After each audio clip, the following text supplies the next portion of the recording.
सुलेखा सुबह सुबह चाय पी रही थी, तभी उसकी बड़ी बहू कनक का आना होता है। अरे बहू सुन, कल ना मोहन को देखने लड़की वाले आने वाले हैं। तू ना कल की तैयारी कर ले, कुछ अच्छा सा बना लियो ताकि वो खुश हो जाएं। जी मम्मी जी, आप जो कहेंगी मैं वो सब बना दूंगी। वैसे वही लोग तो आ रहे हैं ना जिस लड़की की आपने अभी मुझे फोटो दिखाई थी? हाँ, अरे वो क्या नाम था, खुशबू, उसी की बात कर रही हूँ मैं। लड़की तो अच्छी है, बस वो क्या है ना, अच्छा खासा पैसा मिल जाए तो मैं कल के कल ही रिश्ता पक्का कर दूंगी मोहन का। अब अगले ही दिन सुलेखा के बेटे मोहन को देखने के लिए लड़की वालों का आना होता है।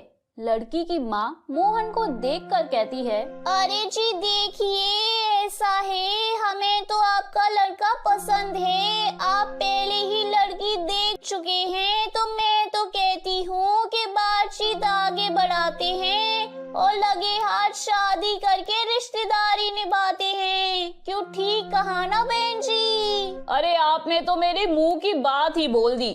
बस लेन देन की बात हो जाए तो। अरे लेन देन का इतना क्या सोचना, हमसे जितना होगा हम अपनी बेटी के लिए खुशी खुशी करेंगे। अब उसे रहना तो यही है ना। जी जी, एकदम सही कहा आपने। वैसे आपकी और हमारी बनेगी खूब, क्यों बहन जी? हाँ जी, क्यों नहीं। आप चलिए तो जल्दी से शादी का मुहूर्त निकलवाते हैं और डेट फिक्स करते हैं, सब हो जाएगा। जी जी जरूर, मैं अभी अपने पंडित जी से बात कर लेती हूँ। सुलेखा के घर वालों को लड़की पसंद थी और लड़की वालों को मोहन कमाता भी अच्छा खासा था और मोहन की शादी के लिए लेन देन की बात भी हो चुकी थी। अब कुछ ही समय बाद शादी का सही मुहूर्त देखकर मोहन और खुशबू की शादी करा दी जाती है। खुशबू शादी करके जब अपने ससुराल आती है तो पहले दिन सुबह सुबह अपनी सास से पूछती है, मम्मी जी आज खाने में क्या बनाऊं? आप बता दीजिए, मैं वही बना दूंगी। बहू, आज तो तेरी पहली रसोई है तो तू कुछ मीठा बना ले। वो क्या है ना, इस रस्म में कुछ मीठा ही बनाना होता है। जी मम्मी जी, जैसा आप कहें मैं वैसा ही कर लेती हूँ। हाँ, और तुझे कुछ समझ ना आए ना तो तू बड़ी बहू से पूछ सकती है, वो तेरी मदद कर देगी। खुशबू भी धीरे धीरे अपने ससुराल वालों को और वहाँ के तौर तरीकों को समझ रही थी और ऐसे ही सब कुछ अच्छा चल रहा था। एक रोज सुलेखा की पड़ोसन रजनी का सुलेखा के घर आना होता है। अरे सुलेखा, अब तो बस तुझे आराम ही आराम है। शाम के समय क्या मजे से हाथ में चाय का कप लिए बैठी है। तू तो एकदम सास लग रही है अब। अरे रजनी, आप बैठ जा, तेरे लिए भी चाय मंगवाती हूँ। ए बहू, एक कप चाय तो लाना। सुलेखा की छोटी बहू रजनी के लिए चाय लेकर आती है। जब वो चाय लेकर आती है तो रजनी कहती है, अरे क्या बात है सुलेखा, तेरी बहू तो अभी से तेरे कंट्रोल में है। ये तो बहुत अच्छी बात है कि तेरी बहू तेरा कहना मानती है। हाँ, अब घर में सब एक साथ रहेंगे तो एक दूसरे की बात तो सुननी ही पड़ेगी, ये तो तू भी जानती है। हाँ, घर के लोगों को एक साथ लेकर चलना ना बहुत मुश्किल है, पर तेरी बहू है ना, तेरी बात मान रही है तो ये भी बहुत बड़ी बात है। सुलेखा और रजनी आपस में बातें कर रहे थे, तभी सुलेखा के दोनों बेटे अपने महीने की सैलरी लेकर आते हैं और सुलेखा को देते हुए कहते हैं, माँ ये पैसे आप देख लो, इनमें क्या करना है क्या नहीं। बाकी मैंने अपने किराए के लिए 2000 रुपए निकाल लिए हैं। अमित, तेरे भी पैसे पूरे हैं ना? चल ठीक है, मैं आज शाम को ही घर का राशन लेकर आती हूँ। हाँ माँ, आपको ये कहना था कि खुशबू को कुछ पैसों की ज़रूरत है तो मैंने भी उसे कह दिया कि तुम्हें पैसे माँ से ही मांगने होंगे, चाहे तुम्हें कुछ भी लाना हो। ठीक है, वो सब मैं देख लूंगी। बहुओं को पैसों की जरूरत होगी तो मैं बिल्कुल देख लूंगी। इतना कहने के बाद सुलेखा रजनी से बात करने लगती है। कनक खुशबू को कहती है, अरे देवरानी जी, आप देवर जी को अपने बस में करने में कामयाब नहीं हुई लगता है। आपके प्यार का कोई असर नहीं हुआ है देवर जी पर? नहीं नहीं दीदी, ऐसी कोई बात नहीं है। वो मैंने इन्हें कहा कि मुझे कुछ पैसे दे दीजिए, तो इन्होंने बस इतना ही कहा कि पैसों का हिसाब तो माँ ही रखती हैं। अरे खुशबू, कितनी मूर्ख है तू। आज ही देवर जी से कहियो कि तुझे पैसे दे, वरना तू माँ जी से खुद ही मांग कर देख ले। पाई पाई का हिसाब मांगती हैं। मेरी तो जिंदगी खराब हो चुकी है। अब मैंने सोचा कि तेरी जिंदगी बर्बाद न होने दूंगी। आप सही कह रही हैं दीदी, शायद मुझे अपने पति से ही पैसे मांगने चाहिए। अरे मेरा पति तो मेरे हाथ से निकल गया, लेकिन मैं नहीं चाहती कि अब तू भी माँ जी के सामने जाकर 2-4 रुपए की भीख मांगे। नहीं नहीं, मैं आज ही उनसे बात करती हूँ। मैं माँ जी के सामने पैसे मांगने नहीं जाऊंगी। कनक तो खुशबू के कान भर रही थी ताकि घर में कलेश हो, लेकिन मोहन भी खुशबू को अच्छे से समझाता है। देखो खुशबू, माँ शुरू से ही पैसे रखती आई हैं। अगर आज तुम्हारे आने पर मैं उनसे कोई सवाल करता हूँ तो वो तो यही कहेगी ना कि जोरू की सुन रहा है। ठीक है, फिर मैं माँ जी से पैसे मांग लिया करूँगी। और अगर माँ जी ने कुछ बोला तो? अरे बिना बात क्यों बोलेंगी वो कुछ? मैं उन्हें कह दूंगा कि तुम्हें पैसे दे दें। खुश? ठीक है, मैं खुद ही माँ जी से पैसे मांग लेती हूँ। अब अगले ही दिन खुशबू और कनक दोनों ही अपनी सास से पैसे मांगने जाती हैं। अरे क्या करना है तुम दोनों को पैसों का? तुझे तो श्रृंगार का सामान लाना है और तुझे कपड़े के लिए चाहिए पैसे, छोटी बहू। जी माँ जी, बस एक साड़ी लेनी है, उसके लिए पैसे मांग रही हूँ। ठीक है, ये लो पूरे 1000 हैं, 500 दोनों के। अब देख लेना इतने में से क्या होगा क्या नहीं। अब अगले महीने तक कोई ज्यादा खर्च मत मांग लेना मुझसे। वो क्या है ना, मुझे भी बहुत काम है। इतने पैसे में घर चला पाना मुश्किल है।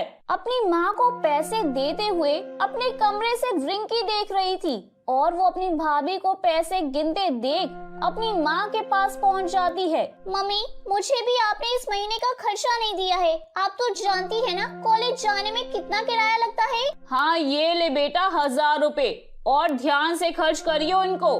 पता चले कि तेरे दोनों भाइयों की तनख्वाह आने से पहले ही तू पैसे उड़ा कर बैठ जाए। अगर खत्म ही हो गई तो आप किस लिए हो मेरी प्यारी मम्मी? देख रही है ना माँ जी को, उन्होंने अपनी बेटी को 1000 दिए और हमें 500। हाँ ये तो है, कोई बात नहीं, हमें भी जरूरत पड़ेगी तो हम माँ जी से फिर से मांग लेंगे। इसमें सोचने वाली क्या बात है? अरे खुशबू तो धीरे धीरे सब समझ जाएगी, अभी ना तू बहुत नादान है। अब तक तो जैसे तैसे चल रहा था, लेकिन जब एक रोज रिंकी को सुलेखा पैसे देने से मना कर देती है तो रिंकी को लगता है कि इसकी छोटी भाभी की वजह से उसे पैसे नहीं मिल रहे। ऐसे में अब रिंकी अपनी माँ के पास जाती है और उससे कहती है, मम्मी आज पहली बार ऐसा लग रहा है आपकी बेटी से ज्यादा आपकी बहुएं इम्पोर्टेंट है आपके लिए। अरे अब क्या हुआ? देख रिंकी, अगर तू पैसे की बात करने आई है ना तो मेरी बात कान खोलकर सुन ले। इस महीने घर में बहुत दिक्कत है पैसे की। आज मैंने तुझे पैसे के लिए मना क्या कर दिया? तू मुझे बहू और बेटी में भेदभाव बताने आ गई। माँ अगर ऐसा होता ना तो पूरे दिन घर में कलेश ही होता रहता, लेकिन बस आज तक मैंने भाभीयों की बुराई कभी नहीं की आपसे। उन्होंने चाहे आपके बारे में कितना भी गलत क्यों ना बोला हो। अरे रिंकी, अच्छा चल, तुझे अगले महीने का खर्चा ज्यादा दे दूंगी। ठीक है, चल अब जाकर खाना खा ले, चल जा। माँ खर्चे के पैसे तो ठीक है, पर मैं चाहती हूँ कि आप ना मेरे लिए एक कमरा बनवा दो। अच्छा सा, नीचे ना शोर होता है तो मुझे दिक्कत होती है पढ़ने में, काम करने में। अरे ये तू क्या कह रही है? अभी हाथ में इतने पैसे नहीं हैं।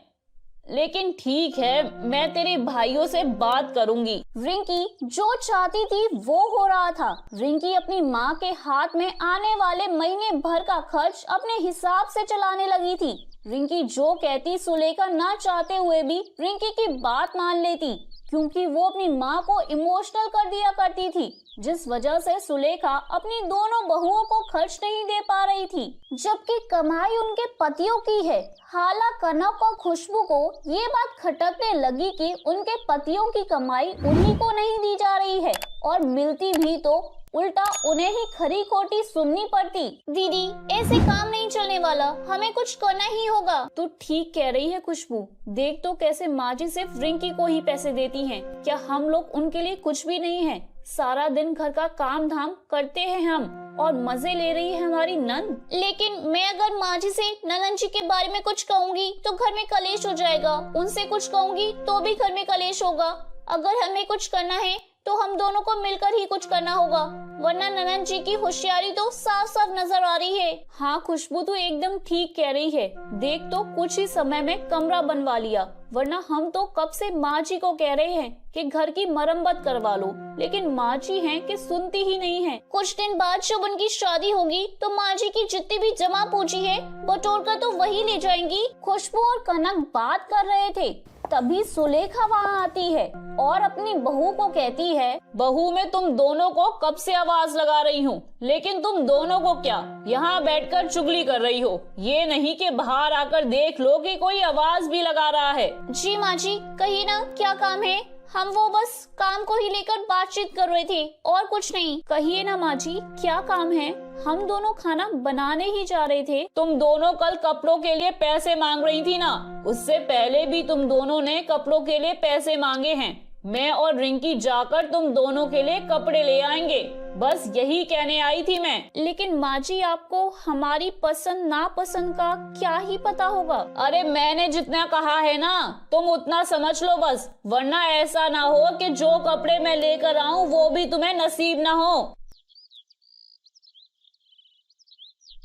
अब सुलेखा और रिंकी बाजार जाते हैं और रिंकी सस्ते कपड़े खरीद कर अपनी भाभीयों के लिए लेकर आती है। हालांकि कनक और खुशबू ये देखकर और भी परेशान हो जाती हैं। अभी तो मैंने कमरा बनवाया है, अब तो मैं माँ को कहूँगी एक नया महंगा और लैपटॉप ले दे और उसके बाद एक महंगा फोन खरीदूंगी। लेकिन इसके लिए भी तो पैसे बचाने होंगे। हाँ, ये पैसे भी तो मैं माँ को भड़का भड़का के बचा रही हूँ। देखा दीदी, जानबूझकर ननन जी हमारे लिए सस्ते कपड़े लेकर आई हैं। हाँ मैं सब देख रही हूँ, आज इन्हें आने दे, इनकी भी खबर मैं अच्छे से लेती हूँ। बहुत भरोसा है ना इन्हें अपनी माँ पर। अब देर रात खुशबू और कनक अपने अपने पतियों से अपनी माँ और ननंद की शिकायत करती हैं। इधर मोहन खुशबू से कहता है, इतने दिनों से तो सब कुछ अच्छा ही चलता आया है, तो अब क्या दिक्कत आ गई? देखो माँ जो भी कर रही हैं सही कर रही हैं। देखो मुझे माँ से कोई बहस नहीं करनी, वो भी तुम्हारी वजह से। और आपने अपनी बहन को देखा है ना, कुछ दिन पहले उन्होंने अपने लिए कमरा बनवाया है और फिजूल खर्ची इतना करती हैं। कभी आप लोगों ने उन्हें कुछ नहीं कहा? देखो मैं ऑफिस से थका हारा आया हूँ, मैं तुमसे बहस करना नहीं चाहता। हाँ, आप अपनी माँ और बहन के बारे में तो कुछ सुनना ही नहीं चाहते। आपको तो मैं ही बुरी लगती हूँ ना, जितना भी कमाते हैं अपनी माँ के हाथ में थमा देते हैं। कभी पूछा है कि तुम्हें किसी चीज की जरूरत है या नहीं? तुम्हें किसी चीज की जरूरत हुई तो क्या माँ ने तुम्हें पैसे नहीं दिए? माँ तुम्हारी और भाभी दोनों की जरूरतें पूरी करती हैं। जिस तरह आपकी आंखों पर कुछ न देख पाने की पट्टी बंधी हुई है ना, वो जल्दी हट जाएगी, देख लेना आप। अब कनक और खुशबू दोनों ही बाहर नौकरी करने का फैसला करते हैं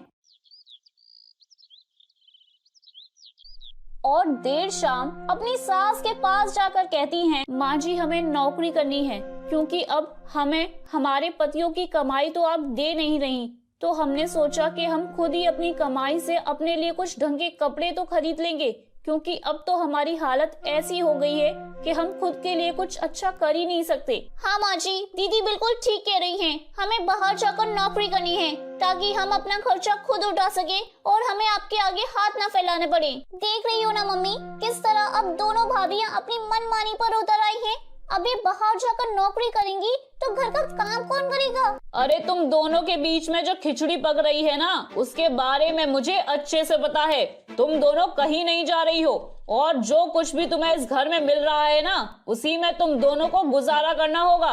आपने बिल्कुल सही कहा मम्मी, आप दोनों कहीं नहीं जाएंगी। घर की इज्जत का सवाल है वही। माँ जी, आप ये सही नहीं कर रही हैं। ना तो आप हमें ठीक से पैसे देती हैं और ना ही हम अपनी पसंद के कपड़े खरीद पाते हैं, ना ही अपनी मर्जी का कुछ कर पाते हैं। हाँ तो माँ, देखा ना, मैंने कहा था ये लोग अपनी मनमानी करना चाहती हैं और कुछ नहीं। बहू, मैं तुम दोनों को एक बार फिर कह रही हूँ, जाकर अपने अपने कामों में लग जाओ।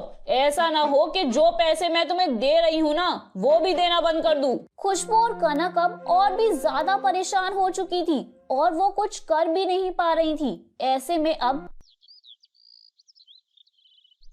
जब अगली सुबह सुलेखा उठती है तो वो देखती है कि किचन का दरवाजा लगा हुआ है।